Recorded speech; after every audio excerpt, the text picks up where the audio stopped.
खूप लोकांनी मला सांगितलंय, इथे एक जबरदस्त ऊर्जा आहे. तुम्हाला माहितीये का, जेव्हा तुम्ही बोलता तेव्हा तुम्ही असे दिसता, तसे दिसता, वेगळंच वाटतं. पण त्यांना जाऊन विचारा, जे माझा द्वेष करतात. त्यांनाही वाटतं की मी बोलताना काहीतरी वेगळाच दिसतो.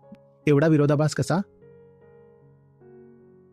तुमच्यासाठी मी चांगुलपणाचं प्रतीक आहे आणि त्यांच्या दृष्टीने मी पूर्ण वाईट आहे.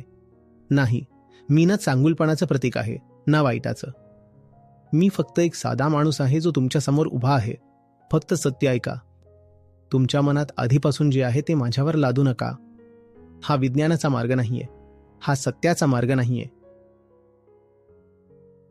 तुम्हाला माहितीये का, हे सगळं खूप प्रतिकात्मक आहे. दिवे वगैरे, तो एक परलोकातून आलेला संदेश होता. हे काही असंच नसतं. पहा, प्रकाश तर फक्त प्रकाश आहे. त्यामागे काही गूढ नाहीये. तिथे काहीही रहस्यमय नाही.